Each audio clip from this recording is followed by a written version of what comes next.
தமிழில் வந்து இல் இல் இல் அப்படின்னு 3 இல் இருக்குது. இல் இல் இல் இதுதான் டங் பொசிஷன். அதே மாதிரி இன் இன் இன்.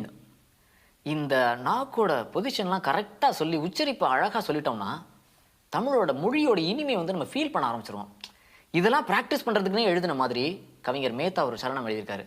கள்ளூர பார்க்கும் பார்வை உள்ளூர பாயுமே, சொல்லாமல் துள்ளும் உள்ளம் சல்லாபமே, வில்லோடு அம்பு 2 கொல்லாமல் கொல்லுதே, பெண் பாவை கண்கள் என்று பொய் சொல்லுதே, முந்தானை மூடும் ராணி செல்வாக்கிலே, என் ஆசை கண்கள் போகும் பல்லாக்கிலே, தேனோடை ஓரமே நீராடும் நேரமே, புல்லாங்குழல் ராக் இங்க வரணும், புல்லாங்குழல் தள்ளாடுமே பொன்மேனி கேளாய் ராணி